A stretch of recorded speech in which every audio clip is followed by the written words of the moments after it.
sobre técnicas operacionales para supervisores de taladros o preparación de company men, que se dictará presencial en la ciudad de Bogotá. Hemos seleccionado un tema de manera que todas las personas puedan ver parte de lo que sería, en todo caso, la estructura del contenido de este curso, y que seguramente en los próximos meses vamos a seguir dándose webinarios sobre temas de interés en esta área precisamente de perforación de pozos. La dinámica que vamos a utilizar es la siguiente. Vamos a pasar una presentación en la cual consta aproximadamente unas 45 páginas aproximadamente en láminas, y ustedes tendrán la oportunidad, una vez finalizado, de hacer las preguntas a través del chat público, y cada una de estas será contestada en la medida de lo posible. Si las preguntas o las respuestas son un poco extensas, les ofrezco que pudiésemos conversar a través de mi correo electrónico, moleroj@hotmail.com, o a través de Elite Training, en la cual trataremos de ahondar mucho más en las respuestas, dado que el tiempo que tenemos previsto para este webinario es de aproximadamente unas 45 a una hora, ¿no? Voy a colocar la presentación y, por supuesto, posteriormente iniciaremos con el ciclo de láminas que van a quedar, que se van a presentar en este webinario. Si las personas que tienen algún problema con el audio, por favor, hazlo saber a través del chat público, que voy a cambiar en todo caso hasta la presentación final del webinario. ¿Están todos oyendo, claro?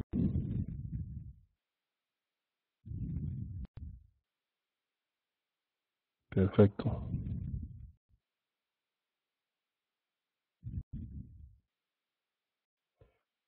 Me gustaría saber si se observa la lámina. Gustavo, ¿ve la lámina? Ya solo pues lo debes poner en modo presentación y ya se está visualizando en el área, en el pizarrón.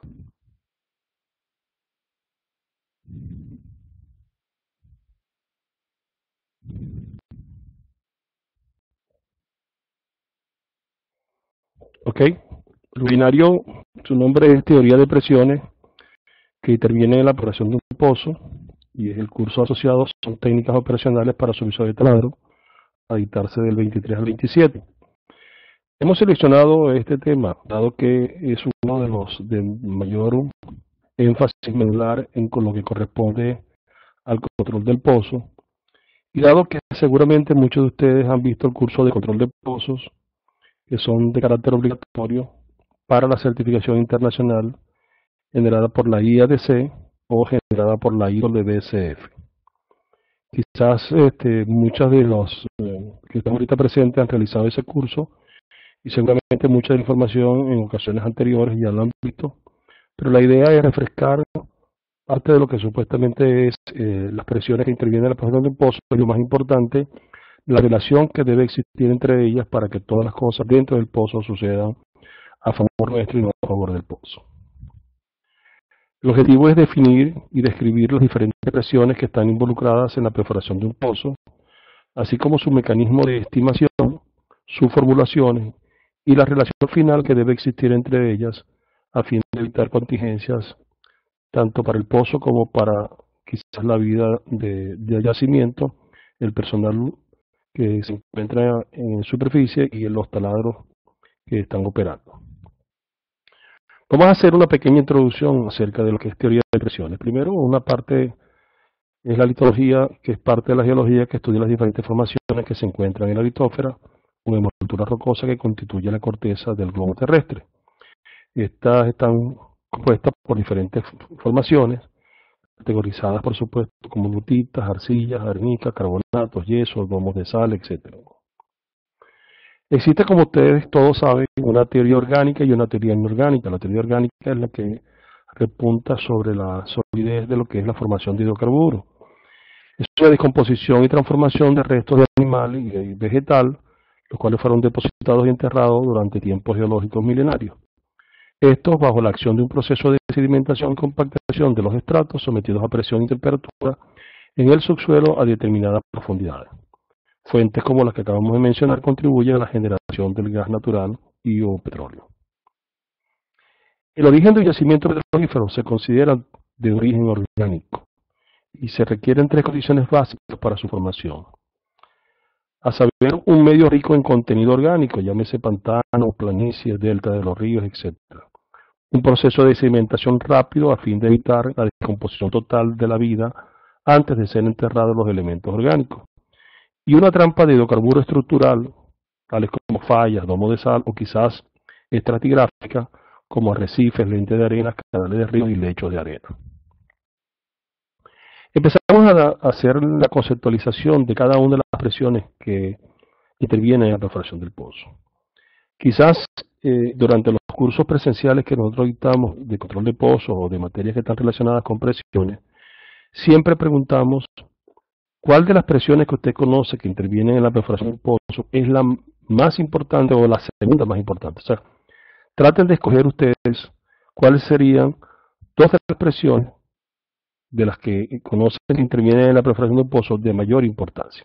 Posteriormente vamos a ver cuál de ellas realmente puede ser la más importante, aunque todas por supuesto son importantes. El concepto de presión de sobrecarga es la presión generada por el peso de los sedimentos o materiales existentes en la formación y los fluidos contenidos en ella entre un área específica. La presión de sobrecarga es la masa de sólido y líquido que ejerce una presión a cualquier profundidad del pozo. Y el concepto de presión de formación, que también se le conoce como presión del yacimiento o presión de poro, son aquellas presiones de los fluidos contenidos en los espacios porosos de una roca. Y ellos existen tres tipos de gradientes de presión: el gradiente subnormal, el gradiente normal y el gradiente anormalmente presurizado. Si hacemos análisis de la presión de sobrecarga y colocamos la formulación que la misma tiene, será la siguiente.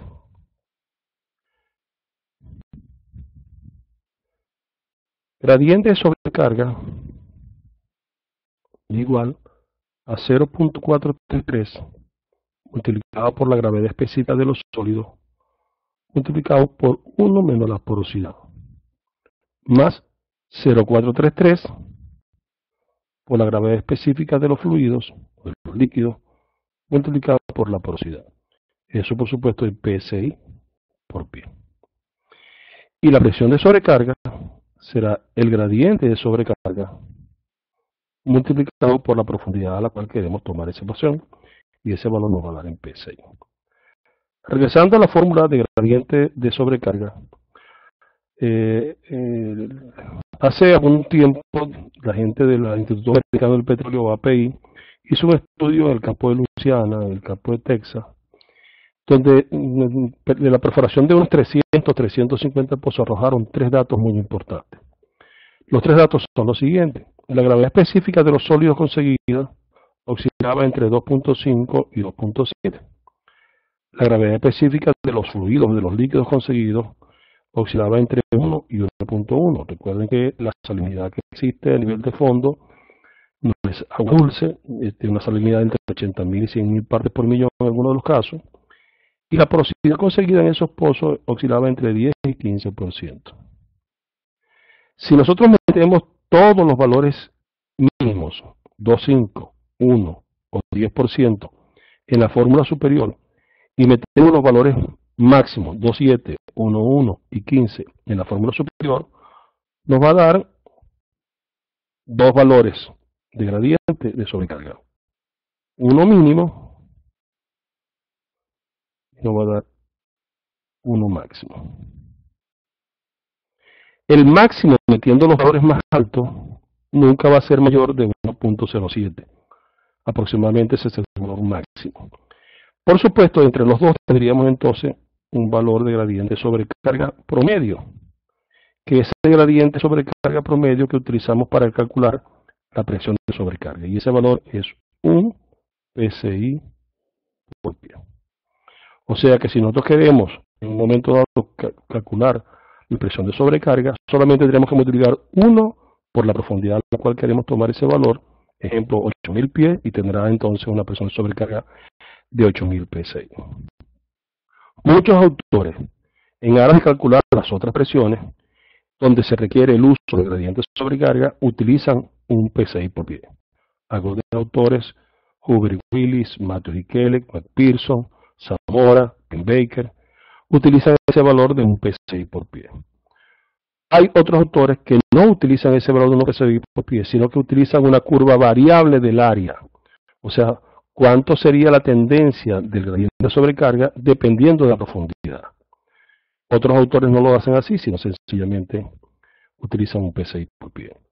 Uno de los autores que más ha trabajado sobre esto es Ben Eaton. Eaton considera que el gradiente es variable con la profundidad. Por lo tanto, la tendencia puede ser a 1, pero al inicio a poca profundidad no puede ser igual a 1. Quizás sea, por efecto de que son menos consolidadas las formaciones, un valor entre 0.97, 0.98, pero nunca 1. Pero a 15.000 pies sí, a lo mejor está más cercano a 1 que a 2.000 pies de profundidad. Por esa razón, Eaton considera un gradiente de sobrecarga conocido para él como gradiente de sobrecarga variable. ¿Variable con qué? Con la profundidad. Por supuesto, en función de las características de las formaciones, para consolidar el concepto que es la presión ejercida por la masa de sólidos y líquidos existentes en los diferentes estratos que vengo perforando. Con respecto al análisis de la presión de formación, les dije que habían 3 tipos de presiones de formación: presión de poro, presión de yacimiento, como la conozcan, que son la subnormal, la normal y la anormal. Si evidenciamos el análisis que acabo de mencionar, sería en todo caso la normal, la anormal y por supuesto la subnormal. La normal, el valor cotidianamente que se utiliza es un valor de 0.465 PSI por pie. Esto, dado que no existe sino agua que puede tener entre 80.000 y 100.000 partes por millón, no es agua dulce, pero su valor de inicio sería 0.433, que es el gradiente del agua dulce, o gravedad específica igual a 1. Esto equivale a un lodo aproximadamente de 9 libras por galón, 9 ppg, o sea que nuestro valor sería entre 8.33 y 9 libras por galón. Generalmente se toma como normal el 9 libras por galón. Eso quiere decir que si que tenemos un programa de perforación en la mano y los valores de densidad del fluido superan las 9 libras por galón, pues evidentemente tendríamos entonces que estar atravesando seguramente a futuro una presión de poros anormalmente presurizada. Ese valor anormal es hasta 1, el cual evidentemente equivale a 19,23 libras por galón. Por supuesto, nunca vamos a llegar a valores máximo 18,7, 18,6, ¿no? A menos que utilicemos otro tipo de material densificante como la hematita, que puede llegar a valores superiores. Y todo lo que se perfore por debajo de 8,33 libras por galón, evidentemente es considerado subnormal. Cuando nosotros perforamos una zona subnormalmente presurizada, después perforamos una zona quizás normal, después comienza la normalidad, y evidentemente cada una de ellas lleva un revestidor, que al final de la jornada yo les voy a dar un adelanto de lo que serían la forma como se diseñan los puntos de asentamiento de los diferentes revestidores a usar. En el caso de las presiones de poro, básicamente las presiones anormales, básicamente cuando uno ve el curso de control de pozo, siempre nos generan, o nosotros como instructores generamos 5 causas por las cuales el pozo se viene. Y una de las causas que está dentro de esas 5, y es la que tiene la menos cantidad de estadística para efectos de incidencia, es la de perforar zonas de presiones anormales. Tenemos no llenar el hoyo, suavizar el pozo, pérdida de circulación, densidad insuficiente y perforar en zonas de presiones anormales. La razón por la cual tiene la menor incidencia o el menor valor porcentual de estadística para su ocurrencia es que las presiones anormales se pueden detectar antes de perforar, después, durante la perforación y después de la perforación. Evidentemente, si nosotros trabajamos con un pozo exploratorio, el antes sería a través de método sísmico. Pero también pudiese ser el método de porosidad de la rutita. Generalmente nosotros conocemos la sísmica.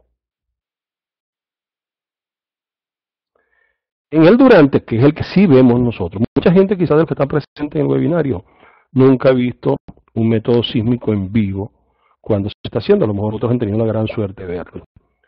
Particularmente lo he visto una sola vez nada más en toda mi carrera, porque evidentemente eso pertenece a otro departamento. El durante sí lo estamos viendo, porque estamos presentes en el taladro, en el pozo, en el yacimiento, o en la oficina. Y entonces en el durante existen tres valores que se pueden considerar en incremento y tres valores que se pueden considerar en descenso. Incrementa el ROP, se ponen aquí, incrementa el ROP, incrementa los cloruros e incrementa la temperatura de retorno del fluido. Y perdón, miento aquí, no es incrementa, no es disminución, sino es incremento. Disculpen aquí que la flecha la coloqué mal. Sería incremento de la RP, incremento de los cloruros e incremento de la temperatura de retorno. Y disminuye la densidad de las lutitas, disminuye la densidad del fluido,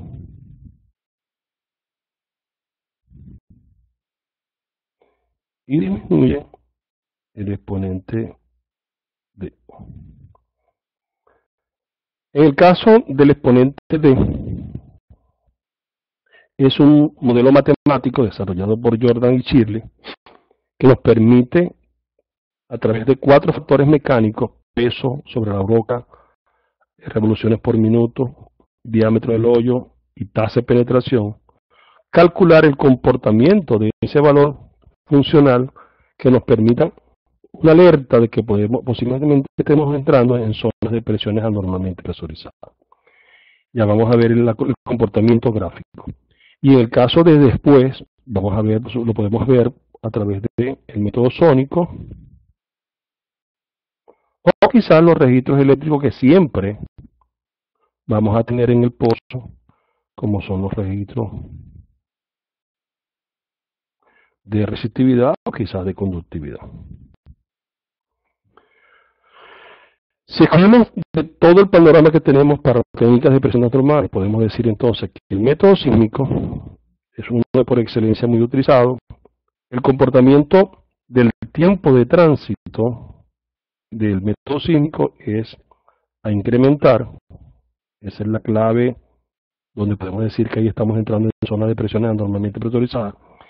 Si utilizamos en este caso el exponente D, su característica de comportamiento es que su valor comienza a disminuir, y en el caso de después vamos a suponer que sea la resistividad. En el caso de la resistividad, para darnos cuenta que puede estar en zonas normales, su valor comienza también igualmente a disminuir, y la conductividad a aumentar, porque la conductividad es el inverso de la resistividad. Por esa razón tenemos entonces, si cogemos el sísmico, el tiempo de tránsito tiende a aumentar. Si cogemos el exponente D tiende a disminuir, y si cogemos los registros eléctricos, en este caso la resistividad, comienza a disminuir al estar entrando en zonas de presión anormales. Estos tres ejemplos son gráficos para el tiempo de tránsito, que sería para el sónico. Este sería antes de perforar. Luego este sería durante la perforación con el exponente DC. Se llama exponente D o DC cuando se utiliza un lodo diferente a 9 libras por galón. Y en el caso de resistividad, la tendencia a disminuir. O sea, aquí podemos observar un comportamiento normal partiendo de aquí, y un comportamiento a una profundidad, el cual se desvía de la normalidad, y hay un valor de tiempo de tránsito observado. Si nosotros, de aquí para acá, esta zona que está aquí es la zona de presión anormalmente presurizada. O sea, es el tope de la zona. Toda esta zona que está aquí es anormalmente presurizada. Entonces, si nosotros queremos entrar con esta profundidad, cortamos y leemos aquí el valor, la normal, y luego cortamos aquí y leemos el otro valor, sería la observada. Ahí podemos entonces después meternos en una forma y calcular el gradiente del yacimiento, que es a la larga lo que yo deseo. O sea, en este tipo de pozo, vamos a suponer exploratorio, no vamos sin nada de densidad, sino que con un valor de rango que puede oscilar entre un valor y otro valor, porque estamos entrando en zonas de presiones anormalmente presurizadas a cierta profundidad. Igualmente el exponente de C o el exponente de cualquier otro, observa el comportamiento que este incrementa así, este incrementa así, este incrementa también hacia la derecha. Entonces fíjense que aquí el exponente de en vez de incrementar disminuye. Por supuesto, a lo mejor los valores de disminución no son tan pronunciados como se ve aquí en la gráfica, es más que todo académica, aunque estos tres pozos son reales. Y en el caso de la resistividad, observemos que aquí está el tope donde hay la divergencia de la zona normal a la zona anormalmente presurizada, y toda esta zona es la zona anormalmente presurizada. Sigue siendo este valor que está aquí el tope de la zona de presión anormalmente presurizada. En otras palabras, aquí perfora con 9 electronvalón como máximo de densidad del fluido, aquí corre un revestidor y luego incrementa la densidad del fluido porque vas a obtener más presión. Lógico está, estos valores de después de la perforación, ustedes dirán, ¿para qué me sirve si ya perforé? No, me sirve para afinar los valores de las densidades en los próximos pozos de esa área específicamente. Si estos valores los tenemos, evidentemente los podemos meter en esta fórmula. Estas son fórmulas desarrolladas por Eaton, donde aquí se coloca el tiempo de tránsito normal y el tiempo de tránsito observado, sacado de la gráfica a cualquier profundidad, el exponente DC observado y el exponente DC normal, o la resistividad observada o la resistividad normal. Supongamos que tengamos un valor de gradiente de sobrecarga, vamos a suponer, Eaton dice que si no tenemos un gradiente de sobrecarga variable, podemos utilizar 0,98. Entonces vamos a poner 0,98 menos 0,98 menos el gradiente normal, que es 0.465. Y vamos a suponer que escogimos el de aquí, vamos a suponer que aquí sea este valor de 11.000 pies, supongo que sea 80 y el otro sería 105 aproximadamente. Entonces sería 80, el normal sería 80, 105 a la 3. Si yo saco ese valor, si alguien tiene calculadora, por favor, que lo pueda hacer también, sería 80 entre 105 llevado a la 3 por 0,98 menos 0,465 menos 0,98. Eso me da a mí 0,75 PSI por pie.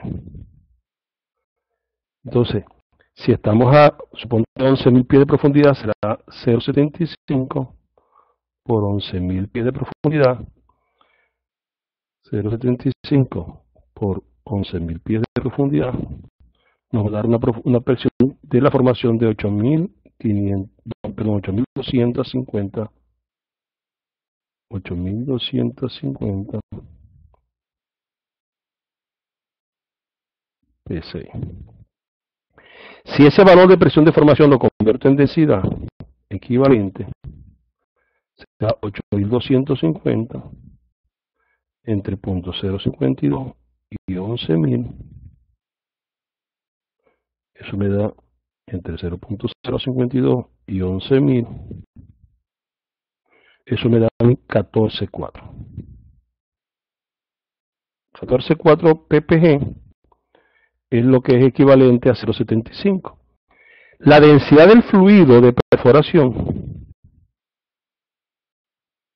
será 14,4 más un margen de seguridad que se conoce con el nombre de margen de viaje, y ese valor, ya lo vamos a conceptualizar, puede oscilar entre 0.2 y 0.5 ppg. Ese es el valor que ustedes conocen como sobrebalance o factor de seguridad, pero su nombre real es el trip margin o margen de viaje.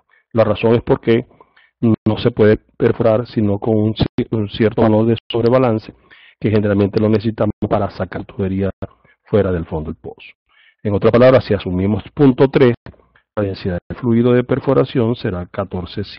Entonces, 14,7 ppg le colocamos al fluido porque la formación a 11.000 pies nos va a pedir 14.4. Llevamos punto 3 de margen de seguridad o margen de viaje. ¿Correcto? Así se hace para durante, así se hace para después con la receptividad. De la misma forma, cuando lo vemos durante, vamos a verificar que los valores estén ligeramente parejos en cuanto a su profundidad, y cuando hagamos el después y corramos registros eléctricos, nos vamos a consolidar que esos valores a esa profundidad pudiese tener ese gradiente que acabamos de calcular. Dos conceptos adicionales: la presión hidrostática es la presión que existe en cualquier punto de un pozo, generada por el peso de una columna estática del fluido, bien sea líquido, gas o compleja, y por supuesto la altura vertical de dicha columna. Dicha presión no depende de la forma del hoyo, ni depende del volumen que el fluido ocupe, solo depende de la densidad y la altura de la columna vertical verdadera.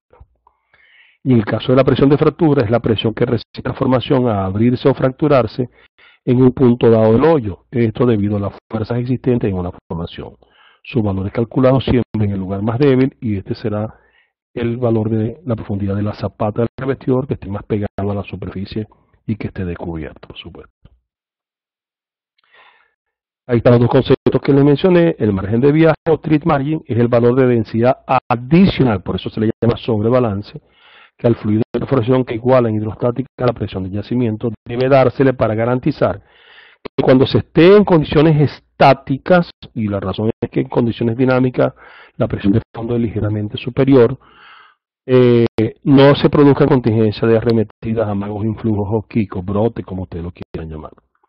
Y en el caso del kit margin o margen de influjo, margen de arremetidas o brote, es el valor de densidad que se le debe sustraer de la densidad equivalente de fractura, a fin de garantizar que nunca superemos su valor máximo y pueda esto producir una ruptura en un punto débil, como lo es la zapata del revestidor, creando posiblemente, si llega a superficie, y esto sería si el revestidor está muy cercano a la superficie, creando lo que se conoce como un reventón por detrás del revestidor, o lo que se llama un on-the-ground blowout. Los rangos del margen de viaje y del margen de kick oscila para pozo de desarrollo entre punto 2 y punto 5, como dijimos anteriormente, cuando le agregamos punto 3 a la densidad equivalente del yacimiento. Eso es más o menos unas 100 a 500 psi, y para pozos exploratorios se sugiere utilizar como mínimo un punto 5 ppg. Y en el caso de los kit margin o rangos de arremetida, que son los valores que se van a sustraer del valor que mencionamos anteriormente, puede estar para pozo de desarrollo de 0.5 y para pozo exploratorio entre 1 a 1.5 de pozo exploratorio, que se le debe restar a la presión estimada de fractura. En el caso de la presión hidrostática, dijimos entonces, vamos a hacer un pequeño análisis. Dijimos que su valor evidentemente es calculado con respecto a la densidad del fluido y con respecto al TBD. Mucha gente, cuando uno le pregunta en los cursos presenciales, ¿de qué depende la presión hidrostática? Entonces la gente siempre dice, de la densidad del fluido y de la profundidad del pozo. Y el concepto de profundidad del pozo tiene que adicionársele de la profundidad del pozo vertical verdadera. Porque si nosotros tenemos dos pozos a 10.000 pies,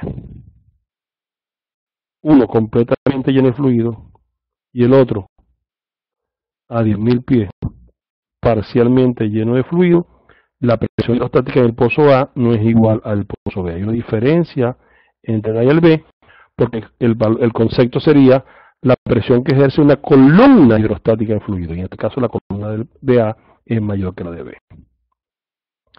Ahora bien, si nosotros analizamos esto también con respecto a un vaso comunicante, la parte interna sería, en este caso, la parte de la tubería, y la parte externa sería la parte del anular. Si el pozo lo cerramos por una contingencia de influjo, vamos a tener una presión de cierre en la tubería, que se conoce con el nombre de shutting drill pipe pressure, y una presión de cierre del casing, shutting casing pressure. Esos valores son diferentes, y si tenemos un gas colocado en la parte externa, en la parte anular, como comúnmente está, el valor de la shutting casing pressure va a ser mayor que el valor de la shutting drill pipe pressure. Por supuesto, yo tengo que calcular mi densidad para control en función de este TBD. todo lleno de fluido de perforación. Eso con respecto al análisis de la presión hidrostática. Y recuerden, no importa el diámetro del hoyo, no importa la forma que tiene el hoyo, solamente informa la altura de la columna vertical y la densidad del fluido de perforación para el análisis de la presión hidrostática. Y en el caso de la presión de fractura, sí necesitamos hacer una condición de deducción. Para el caso de la presión de fractura, tenemos que, vamos a asumir que tenemos una zapata cementada. Esa atraviesa diferentes formaciones.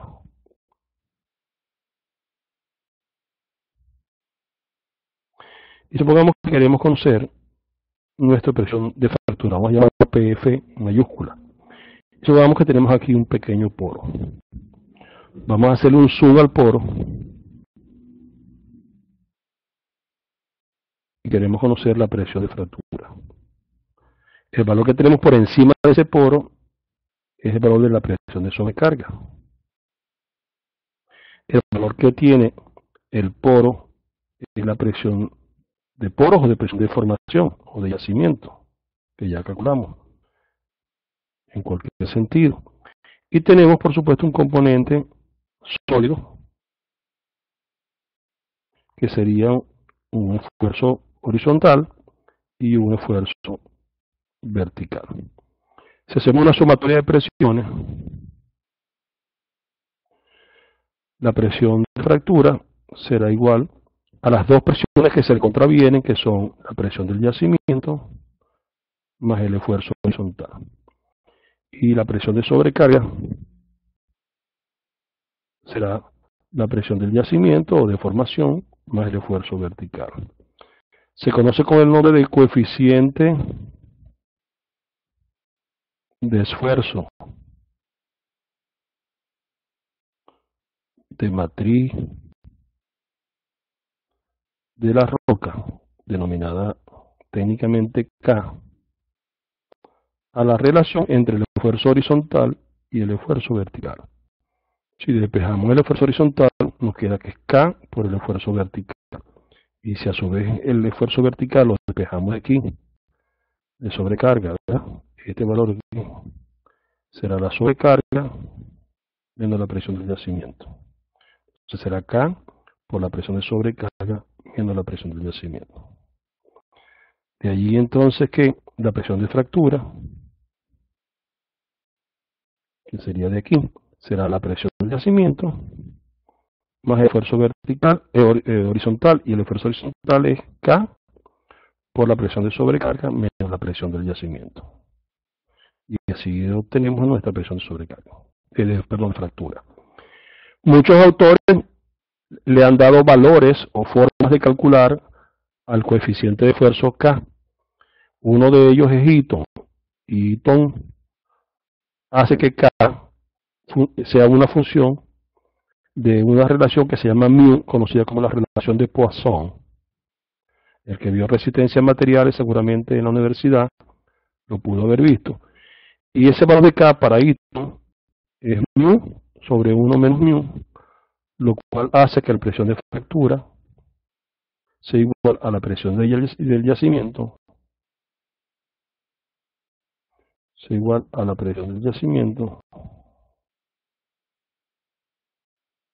más K, pero K es μ,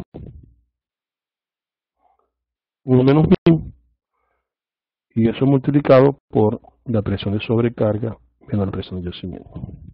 Y así obtenemos el valor estimado de mi presión de fractura.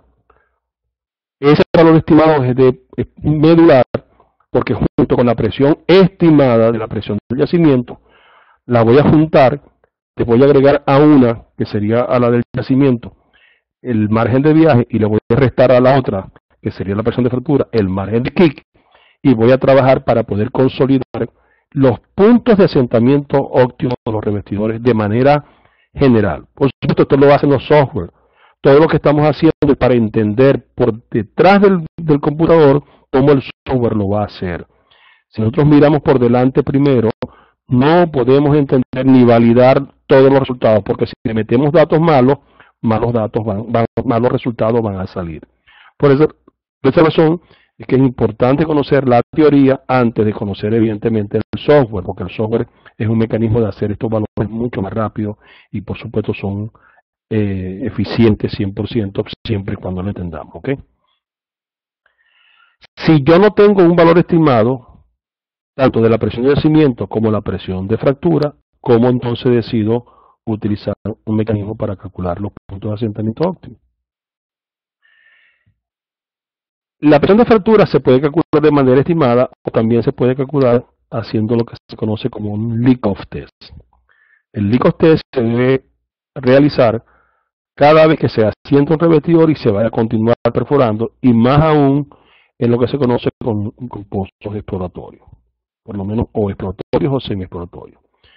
Pero en el caso de que ya el campo esté desarrollado, lo comúnmente que se utiliza es un FIT, FIT, Formation Integrity Test, que es una prueba limitada para saber si la próxima fase, la zapata, puede aguantar un incremento en la densidad de la próxima fase sin ningún tipo de inconveniente. Y conocer si se puede o no cerrar el pozo en un momento dado. El leak-off test se considera evidentemente una de las pruebas de mayor hecho común en los pozos exploratorios y por supuesto de una eficiencia bastante importante. Con el leak-off test se consigue con el leak-off test lo que se llama el límite LOT, ya lo vamos a ver en la parte gráfica, y ese límite LOP me da la presión de fractura, que sería la presión hidrostática a nivel de la zapata, más el límite LOT.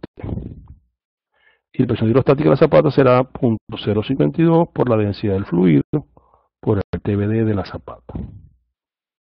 Por ahí obtenemos entonces en PSI ese valor. Si queremos calcular el valor máximo en densidad, lo llamamos densidad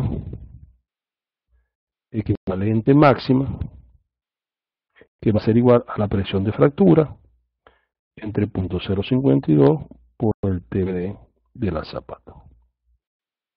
Así de esa manera se consigue con el leak-off test cuál es el valor de presión de fractura de manera directa y se puede comparar con lo que supuestamente lo hicimos de manera estimada y calcular cuánto es en ppg es la máxima densidad que yo puedo, por supuesto, incrementar en esa fase. Los valores de interpretación del leak-off test, este sería un gráfico ideal. Aquí podemos observar que este sería el límite LOT. Este sería el límite LOT.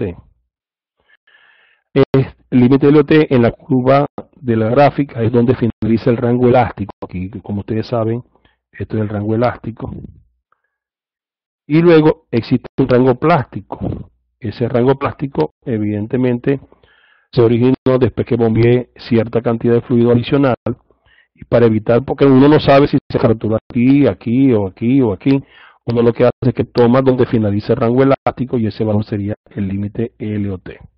Algunas personas llaman el límite PIP o prueba de integridad de presión, ¿correcto? Entonces, lo confunde con el FIT.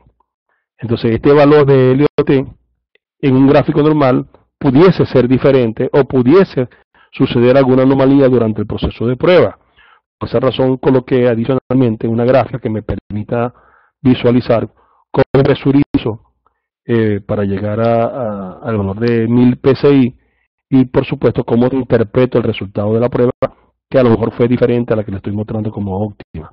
Y es la gráfica que está apareciendo en pantalla ahorita. Aquí tenemos una interpretación.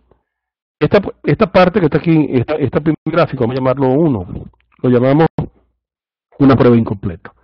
Porque no es una prueba que esté mala, ¿no? Es una prueba que lo podemos denominar como incompleta. ¿Por qué razón la llamamos incompleta? Porque en el gráfico se observa que no se alcanzó ese límite del LOT. Como no se alcanzó porque no hubo la deflexión, o sea, no se convirtió de elástico a plástico, a pesar de que la prueba estuvo por encima de la estimada, esta sería la estimada, no se puede determinar con ciencia cierta cuál es el valor real de la presión de fractura. No quiere decir que la prueba está mala. Lo que quiere decir es que no se consiguió lo que se deseaba, que era ver dónde había esa pequeña deflexión del rango elástico al rango plástico. El del área que sí fue una prueba completa. Este seguía el segundo gráfico. Y aquí se puede observar que ligeramente después del valor estimado, pudimos darnos cuenta, después del valor estimado, que hubo la deflexión. Entonces, este punto de aquí es considerado el límite que dijimos anteriormente, LOT. Luego tenemos una interpretación que se puede generar de esta forma, que es una prueba conocida como prueba enmascarada. Si durante la prueba la curva aparece por debajo de la presión estimada, que es nuestra referencia, se recomienda parar la bomba por unos minutos, ligeramente aumentar la tasa de bombeo con la cual venimos haciendo la prueba y continuar haciendo la prueba hasta ver que evidentemente tenemos o un nuevo pandeo o quizás ya ligeramente superamos, por supuesto, parte de la presión del reactor estimado. O sea, no podemos darnos por vencido creyendo que aquí está fallando, sino hacer la prueba 2 veces, y si la tercera vez vuelve a caer otra vez, tenemos entonces el caso 4. No el caso 3, sino el caso 4. Y el caso 4 está relacionado con una falla en la cementación. Si luego de observar algunos minutos, repetir la prueba, el comportamiento es similar a la figura que se muestra, el límite PP, LOT no es alcanzado, a pesar de haber aumentado la tasa de flujo, podemos decir que existe claramente una falla en la cementación. Quiero sugerirle o recomendarle que esta interpretación no sea unipersonal. Esta interpretación tiene que ser de equipo, tiene que haber un TAC Force, un equipo, un team building, que nos permita, por experiencia, y la experiencia, si es posible, del área, hacer una referencia que evidentemente nos puede garantizar que es una prueba enmascarada o que es una falla en la cementación, porque las decisiones posteriores nos pueden traer muchas consecuencias, mucho tiempo perdido y quizás mucho dinero. Entonces hay que estar claro. En una ocasión me sucedió que el gerente de geología decía que era una falla en la cementación y yo decía que era una falla en la arena que estaba tomando por mal asentamiento o mala selección del punto de asentamiento. Por supuesto, geología tenía sus razones, yo tenía las mías, y a la larga pudimos entonces considerar no realizar un squeeze o una cementación forzada, sino sencillamente asumir que el valor estaba mal colocado de la profundidad de asentamiento del restidor, y tuvimos que redimensionar los restidores que fuimos a bajar finalmente. Tuvimos que meter contingencia, reversión de contingencia para poder llegar a las profundidades. Lastimosamente el pozo después al final salió con mucha agua, salió bastante lleno de agua. Hay un concepto clave que tiene relación mucho con el límite del LOT. Cuando yo voy a cerrar un pozo, generalmente lo cierro con lo que se conoce como un choque remoto, donde tengo por supuesto un contador de embolada y tengo una palanca donde cierro el pozo. Esta me da la presión de cierre del pipe y esta me da la presión de cierre del case. Cuando yo hago el leak-off test, suponte me dio 700 psi, al perforar la próxima fase y el pozo llegase a tener una contingencia de influjo, nunca, si no he cambiado la densidad, puedo pasar ejemplo de 700 psi. Si la densidad se cambia por encima de la que hice la prueba, de la densidad con la cual hice la prueba, este valor de 700 psi disminuye y hay que recalcular al momento de hacer ese cambio de densidad. Y se conoce entonces como máxima presión anular permitida en superficie, por sus siglas en inglés, Maximum Lower Annular Shooting Pressure, que va a ser igual. Hay diferentes formas de calcularla. Dos de ellas son la presión de fractura menos la presión hidrostática nueva, vamos a decir así, porque cambiaste la densidad. O la máxima presión anular permitida en superficie será 0.052 por la densidad equivalente máxima que calculé anteriormente cuando realicé la prueba, menos la densidad nueva, o sea la de uso, la que está usando en ese momento por incremento, multiplicado por el TMD del zapato. De esa forma, esta 700 cae entonces a una máxima anular permitida, suponte 450, y ese valor, el perforador, que es el que debe cerrar el pozo, en todo caso, cuando vaya a cerrar el pozo no puede superar las 450 psi, porque si supera las 450 PSI, pudiese tener lo que se conoce como un blowout o un underground blowout, y el pozo se viene por detrás. Señores, si el pozo se viene por detrás, les doy un consejo: corran, corran. No se pongan a prender la camioneta, porque generalmente la camioneta nunca prende. Así que corran. Por supuesto, si esto es vigilado, si esto es bien calculado, si anticipadamente informamos al perforador o a quien va a cerrar el pozo que el valor disminuyó de 700 a 450, por poner un ejemplo, pues seguramente vamos a tener unas condiciones más a favor nuestra que cualquier otra cosa. Se conoce con el nombre de presión de circulación o presión de bombeo aquella presión requerida para circular un fluido de perforación, de completación o de recondicionamiento, y la cual debe vencer las pérdidas por fricción a través de todo el sistema de circulación. Los factores que afectan estas pérdidas de fricción son la longitud de la sarta. Ojo, en esta longitud de la sarta es el MD de la sarta, o sea, la profundidad medida de la sarta, la densidad o peso del fluido, el sedente o la plástica, los diámetros de los componentes del sistema de circulación y, por supuesto, el caudal. Si el caudal aumenta o el caudal disminuye, dicha presión se debe variar en forma exponencial. Me explico.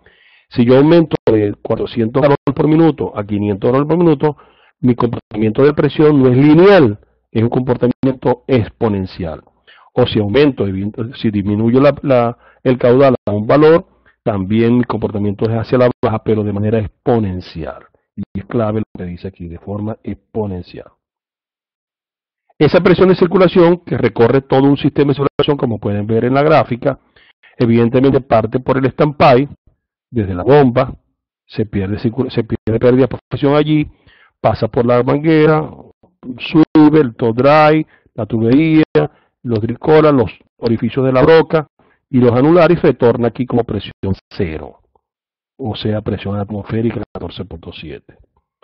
El caudal que retorna es el mismo. Si estamos bombeando a 500 galones por minuto, retornan 500 galones por minuto.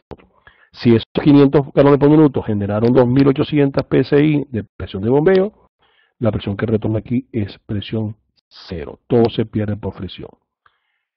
En resumen, se pierde la presión de superficie, será entonces la sumatoria de la pérdida por fricción en los equipos superficiales. Estos son el standpipe, la manguera, el swivel y el toe dry, más la caída de presión en la tubería drill pipe, más la caída de presión en los drill collars, más la caída de presión en la broca, más la caída de presión en el anular hoyo drill collar, más la caída de presión en el anular hoyo drill pipe. ¿Ok? Y ese valor, por supuesto, cuando retorna en 0 PSI. Entonces, estas presiones que se ven aquí, y estas que están aquí, y estas que están aquí, exceptuando la de la broca, se conocen en el argot petrolero como las pérdidas parásitas. Por supuesto, esas pérdidas parásitas representan aproximadamente un 40% de la presión de superficie, porque a través de la broca se puede perder entre un 60 o un 65% aproximadamente. Lógico está si se tiene una buena hidráulica, ¿no? Entonces, hay un concepto que se llama ECD. El ECD es la densidad equivalente de circulación, su nombre indica Equivalent Circulation Density, que me permite a mí conocer cuál es el comportamiento de la presión de fondo cuando estoy en un sistema dinámico y no estático. O sea, cuando yo estoy perforando, evidentemente tengo menos probabilidades que el pozo se me venga, porque la presión en el fondo del pozo es mayor dinámicamente que estáticamente. Y de ahí se conoce entonces el nombre de ECD.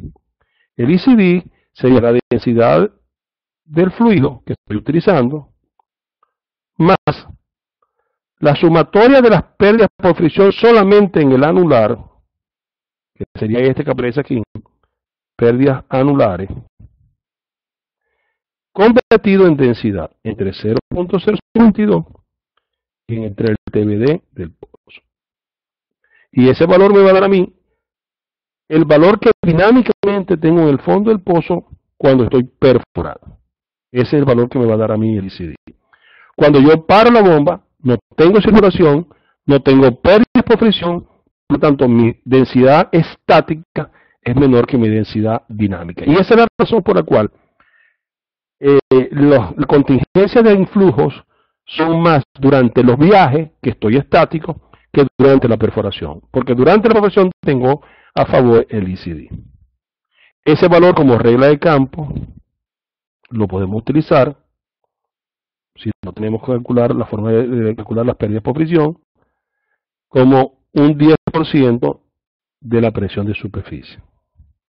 Ejemplo, tenemos 2800 PSI a un TBD, suponte 10.000 pies. Entonces, una regla de campo sería que el ICD sería con un lodo, por supuesto, del fluido de 10 libras por galón.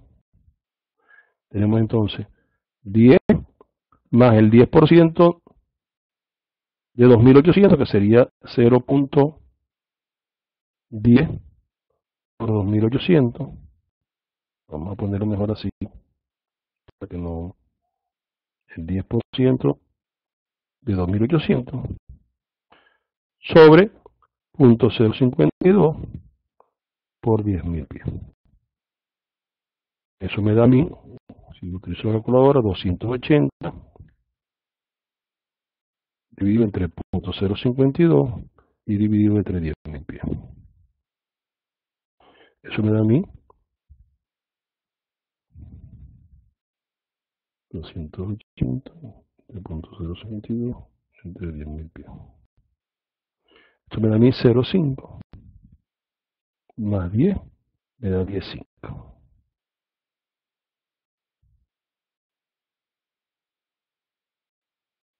10.5 sería entonces lo que tengo dinámico y 10 es lo que tengo estático. Por supuesto, se me va a venir más rápido estático que dinámico. Y en viaje, básicamente. Aquí tenemos un resumen de la fórmula: la presión de sobrecarga, la presión de la formación, la presión hidrostática, con un pequeño ejemplo abajo, la presión de fractura, en función del gradiente estimado o la densidad equivalente de la de LOT, la densidad equivalente máxima, la conversión de la presión de fractura de dos formas, y la máxima presión permitida, utilizando la primera o la segunda fórmula. Hay una tercera y un ejercicio debajo. Tenemos la presión de circulación con un ejercicio, tenemos el ICD, lo que acabamos de hacer ahorita con otros datos, por supuesto. Ahora bien, si conocemos la presión de sobrecarga, si conocemos la presión de la formación de yacimientos, si conocemos la presión de fractura, si conocemos la presión hidrostática, y si conocemos las pérdidas por fricción, o si conocemos la presión de bombeo con un porcentaje para poder hacerlo de campo, debemos tener una relación entonces entre las presiones. La presión hidrostática debe ser ligeramente superior a la presión del yacimiento, y eso lo dijimos que era entre 200 y 500 PSI como margen de viaje. La presión hidrostática debe ser menor que la presión de fractura. La presión hidrostática debe ser menor que la presión de sobrecarga.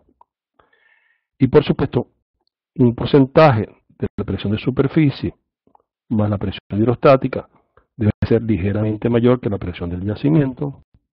Y un porcentaje de la presión de superficie más la presión hidrostática debe ser menor que la presión de fractura y debe ser menor que la presión de sobrecarga.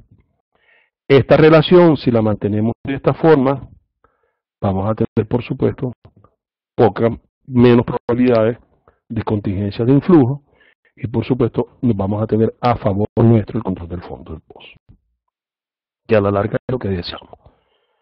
Lógico está, es importante señalar que la vigilancia permanente está a cargo de los supervisores de taladro, está a cargo de los ingenieros de campo, y está casi por obligación a cargo del perforador. Pero el perforador generalmente no conoce la terminología, y por supuesto debemos nosotros mismos hacer evidentemente como especie de un adiestramiento parcial para enseñarle a la gente cómo se debe interpretar lo que el pozo está hablando, porque todos los pozos dicen lo que va a pasar. El curso de técnicas operacionales para el suelo de taladro, damos una parte de control de pozos donde le enseñamos también a realizar lo que se llama los simulacros, de manera de poder tomar el tiempo que sea más efectivo, más óptimo para poder garantizar que si llega un flujo, llega a entrar gas, ejemplo, sea la menor cantidad posible y podamos cerrar el pozo de manera segura, sin ningún tipo de problemas a nivel de la zapata. Y allí la importancia de esto. Esto gráficamente, perdón, aquí se me olvidó colocar que la presión de sobrecarga debe ser mayor que la presión de formación o de yacimiento para conseguir los fluidos en el sitio. Aquí podemos colocar entonces esta relación como las cuatro primeras. Las cuatro primeras podemos considerarlas como son estáticas, ¿verdad? Esta sería la estática. Y las últimas tres serían dinámicas.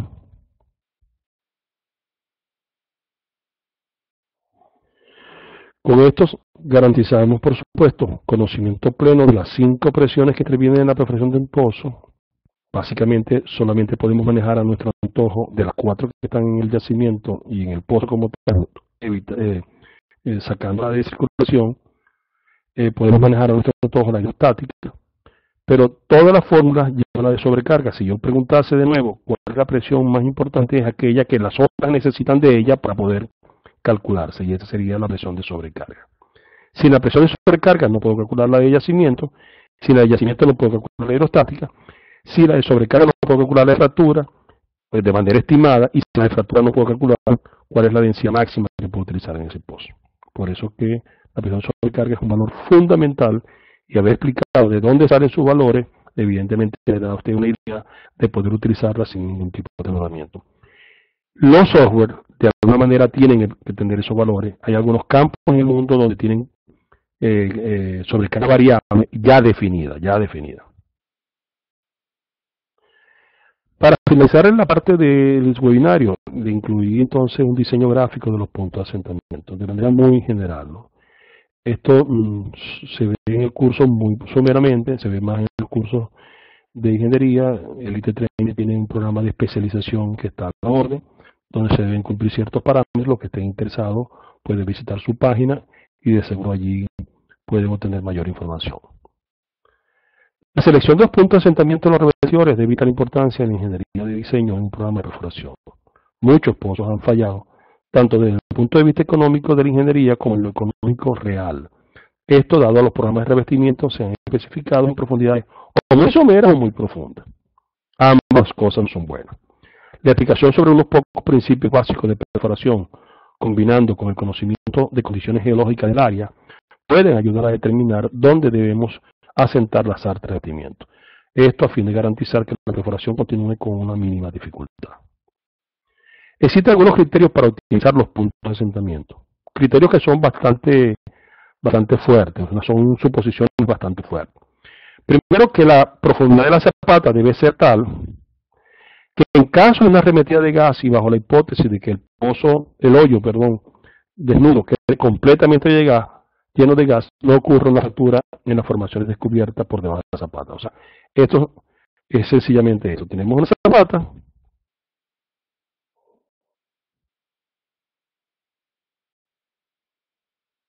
y tenemos una formación abierta, y que la primera suposición dice que todo esto quedó lleno de gas. Y la zapata debe ser tal que aguante todo eso lleno de gas. La segunda suposición es que la profundidad de la zapata debe ser tal que en caso de un flujo de gas se pueda contener, ahora no con el pozo abierto, sino con el pozo cerrado. En otras palabras, que tengamos esto aquí, igualito, sería la segunda suposición, y podamos todo lleno de gas, cerrar el pozo y por supuesto aguantar la zapata esas presiones encerradas. Y el tercer valor, con la tercera suposición, dice que la profundidad de la zapata debe ser tal que en caso de una arremetida de gas, la misma pueda ser desplazada a la superficie sin riesgo de fractura de formación descubierta por debajo de ella. O sea que cuando el gas lo estemos sacando, por supuesto, lo estamos sacando de manera óptima, y el gas se debe sacar de manera que se expanda sin que entre más influjo, y para eso debemos manejar constante la presión del fondo. Podemos entonces tener una tercera opción, que sería que no solamente podamos encerrarlo, sino que también lo podemos desplazar el gas a la superficie sin problema de que cuando pase por la zapata tenga problemas de, ¿qué?, de ruptura en la zapata. Entonces son tres condiciones críticas bastante importantes, pero que mientras manejemos los conceptos de presiones y los conceptos de márgenes, tanto de viaje como de kick o de influjo, podemos garantizar que los puntos de asentamiento van a estar bien asentados. De este análisis se concluye que la selección de los puntos de asentamiento de los revestidores comienza con el conocimiento de la presión de yacimiento, que ya vimos cómo lo podemos estimar antes, durante y después, y de la presión de fractura, que lo podemos hacer con un valor de estimación o con la prueba del Likov test. Evidentemente, primero tenemos que estimarlo para después hacer la prueba y poder comparar los valores de similitud en resultados. Cálculos preliminares y las condiciones actuales de perforación, así como sistemas avanzados de tecnología para la interpretación de las presiones en el yacimiento, le proporcionan mayor grado de optimización al asentamiento final de los revestidores. Vamos a explicar de manera muy general un diseño gráfico tradicional con el fin de obtener de forma óptima dicho punto. Esos dos valores que aparecen allí están relacionados, esas dos curvas que aparecen allí, están relacionadas con la densidad equivalente de yacimiento de poros de formación y la densidad equivalente de fractura. A esos dos valores le agregamos a una la densidad más el margen de viaje, o sea, le agregamos el margen de viaje. Supongamos que el margen de viaje sea 0.5, pues le agregamos 0.5 aquí. Y le restamos a la densidad equivalente de fractura el margen de aquí. Supongamos que el margen de aquí sea 0.5, le restamos 0.5 aquí. Entonces, en esta se lo sumamos a la densidad del fluido de perforación y aquí se lo restamos a la densidad equivalente de fractura. Luego vamos a tener entonces de nuevo cuatro datos. La densidad equivalente de poros con su margen de viaje, que es A y B, y la densidad equivalente de fractura con su margen de aquí, que es C y D. Repito, A, y aquí tenemos por supuesto 9 libras por galón, y la zona normal, le agregamos el margen de viaje y tenemos el punto B.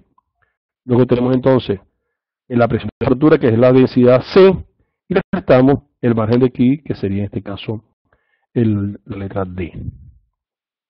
A partir de este gráfico, iniciamos por supuesto entonces la secuencia, que se puede hacer de abajo hacia arriba, y se puede hacer también de arriba hacia abajo, da ligeramente diferente. Entramos con la densidad máxima en uso, que sería 16.5 como ejemplo. Ahí va el revestidor, aquí iría el revestidor de producción, aquí iría la zapata del revestidor de producción, supongamos que sea 7 pulgadas. Aquí iría la zapata de, supongamos, el 9/5.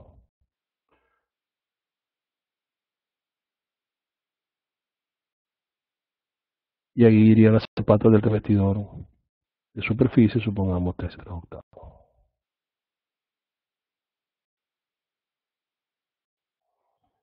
De esa forma tendríamos entonces cómo calcular, y por supuesto el de 20 pulgadas iría hasta cubrir las zonas de interés que evidentemente no queremos dañar, no queremos contaminar, vamos a decirlo así, ¿no? Entonces sería 3.000 pies el 13/8, 9.300 pies el 9/5 y a 12.000 pies el de 7 pulgadas.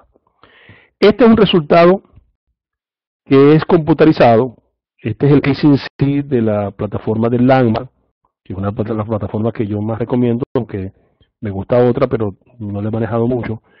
Y esta nos indica a nosotros solamente el resultado de los revestidores, que supuestamente el case in sí, después de incorporarle los valores de presión de otro software, la presión de poros de factura, con sus márgenes que no aparecen colocados ahí, pero lo tiene el software, nos da los puntos de asentamiento. Este sería un bosquejo general de todos los revestidores que salen de la densidad equivalente del fluido con su margen de viaje y de la equivalente de fractura con su margen de X, correcto.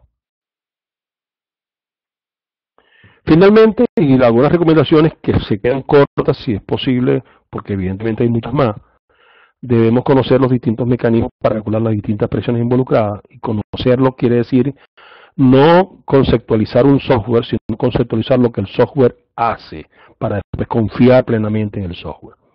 Debemos evaluar los parámetros de operaciones en el pozo a fin de detectar cualquier alteración posible. O sea, debemos vigilar el pozo, y debemos vigilarlo más aún cuando estemos saliendo de él, no cuando estemos en el fondo tanto, sino cuando estemos saliendo de él, porque cuando estemos saliendo de él estamos quitando el ECD. Debemos garantizar la seguridad de tener un margen de kick y un margen de viaje que permita el de viaje mantener los fluidos contenidos en la formación y el de aquí evitar posibles fracturas. Por esa razón se le resta y en uno se le suma. Debemos garantizar unos puntos óptimos de asentamiento para darle continuidad a las nuevas fases y debemos recordar que el fluido de explotación siempre será el control primario y nuestra estricta vigilancia de sus propiedades conlleva al éxito de cualquier proyecto, en este caso del proyecto Pozo. Quiero finalmente decirle que en tiempos de cambio, aquellos que aprenden continuamente heredan el futuro, los que consideran que ya todos lo han aprendido, se encontrarán equipados para vivir en un mundo que ya no existe. Eric Hoffer. Muchas gracias por su atención. Estamos abiertos ahora a las preguntas a través del chat público. Trataré de contestarlas las que más pueda en un tiempo de unos 15 minutos.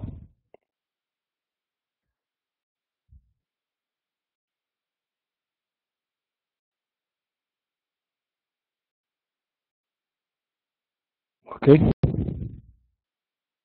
Estoy en orden, hay unas 33 personas inscritas que tomaron el curso, ojalá que todos hayan finalizado y estamos a su completa orden para recibir su pregunta.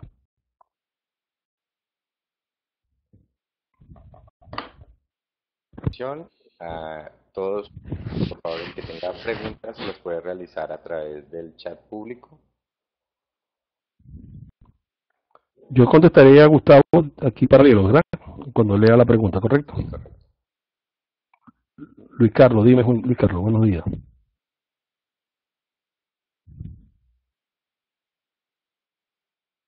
Gracias, María Gabriela. Muchas gracias. Las gráficas no se van a compartir lamentablemente. Las vamos a tener disponibles, por supuesto, para un próximo webinario. Y es posible que decidamos entonces en el segundo webinario enviarles a ustedes la presentación que se acaba de grabar. Queremos saber primero cómo quedó la grabación. Gracias Luis, gracias Lina, muy amable de haber participado ambos.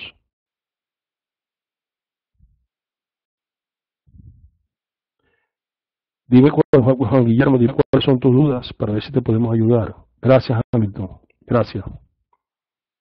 Gracias Juan Guillermo Moreno, gracias. Estén atentos que en la medida que se estén programando los cursos presenciales también van a haber nuevos webinarios, ¿no? Gracias José Renan, muchas gracias. Gracias Policarpo, muchas gracias Julio.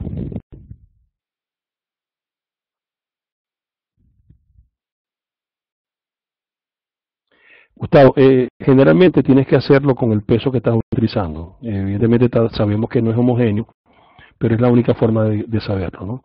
Y eso se hace con una medida previa antes de hacer el LOT de una circulación y observar cuál es el peso que está entrando y el peso que está saliendo. Y esa a la larga va a ser que vamos a utilizar finalmente. Gracias, Carlos. María Gabriela, el correo de Elite Training, ¿cuál sería, Gustavo? ¿Va a escribir ahí en el chat? Escríbelo por favor en el chat y le vamos a colocar el... No, José, el margen de viaje es entre 0.2 ppg y 0.5 ppg. En pozos normales de desarrollo se puede utilizar 0.3 aproximadamente. En pozos de exploratorio se debe utilizar un 0.5.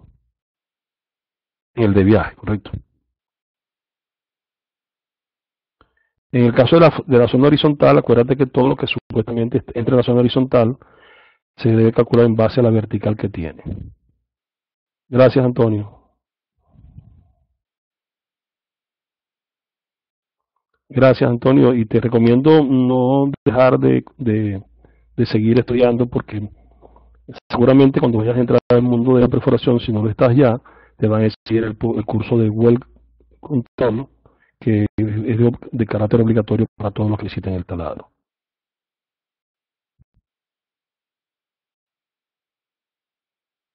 Dime, Hamilton.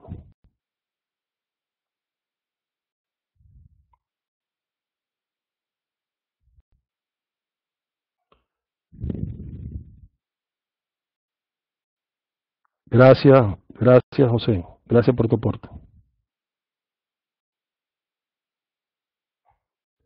No sé qué te refieres, Carlos, con las pruebas, realizar pruebas. Sí, esos son simulacros, si estás dirigiéndote a eso, que se deben utilizar, que se deben ejecutar para ver el tipo de reacción del personal alrededor de su posición en el momento de la contingencia de influjo.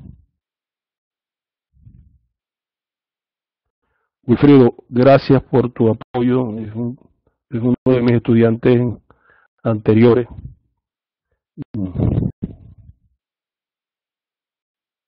Tanto él como su hermano fueron estudiantes míos en el pasado.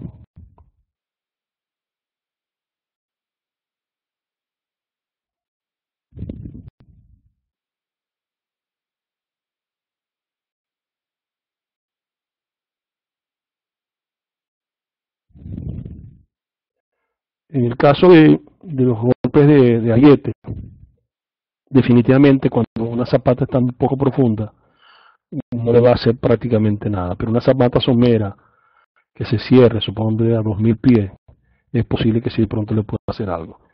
Yo recomiendo siempre utilizar el método de cierre suave durante la perforación y el método de cierre duro durante el, las reparaciones de pozo. Pero eso depende de la política de la empresa. Oscar, sí, el gradiente de sobrecarga, su tendencia para muchos autores al momento de calcular tanto la presión de yacimiento como la presión de fractura es considerar uno. Lo ideal sería tener una sobrecarga variable de la zona, ¿no? En una ocasión quisimos hacer un estudio en Venezuela para poder ubicar una sobrecarga variable y no fue posible porque no había suficiente información para hacerlo, ¿no? Pero es lo recomendable.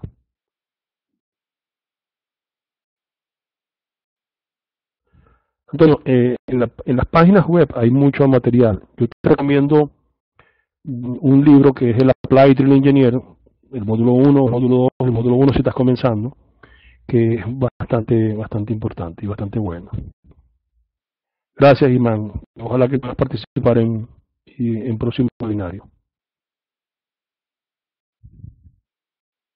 Gracias, Bimael. Muchas gracias.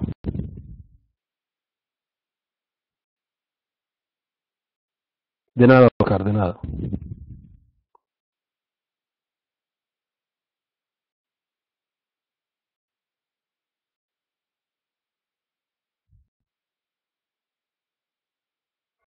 Sí, quizás Eduardo, uno de los puntos más neurálgicos de los diseños de puntos de asentamiento es el punto que está asociado a la zona de transición entre las presiones normales y anormales, o sea, el tope donde comienza la lutita. Allí tiene que estar bien asentado el reverso superficial y después el intermedio tiene que cubrir completa la lutita, porque si no te va a limitar en cuanto a lo que supuestamente es el incremento de densidades en la zona de interés. Entonces hay que estar muy claro en eso, ¿no? En la base de la lutita, en el oriente de mi país, generalmente podían haber problemas asociados a limitaciones con el incremento de las densidades, cuando la lutita evidentemente no había sido cubierto completamente. Gracias, Antonio Julio. Muchas gracias.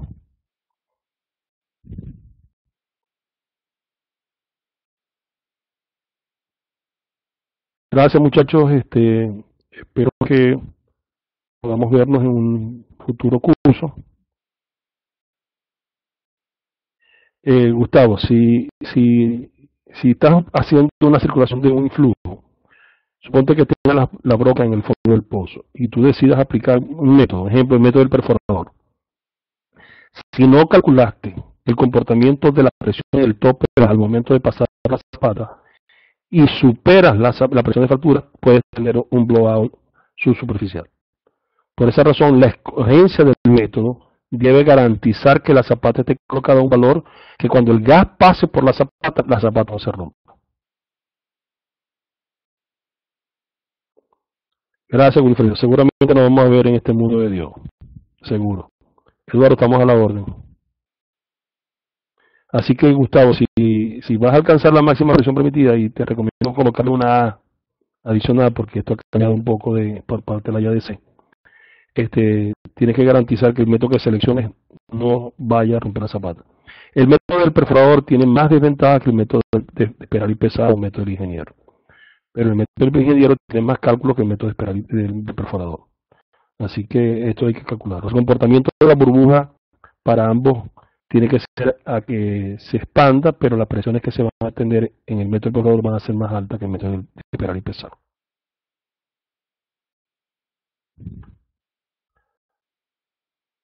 Bueno, si no hay más preguntas, quiero agradecerles a la gente de Elite Training y a los 33 conectados en este webinario y quiero invitarlos a todos a que formen parte del curso presencial sobre técnicas operacionales para supervisores de taladro que se va a dictar la semana del 23 al 27 de abril.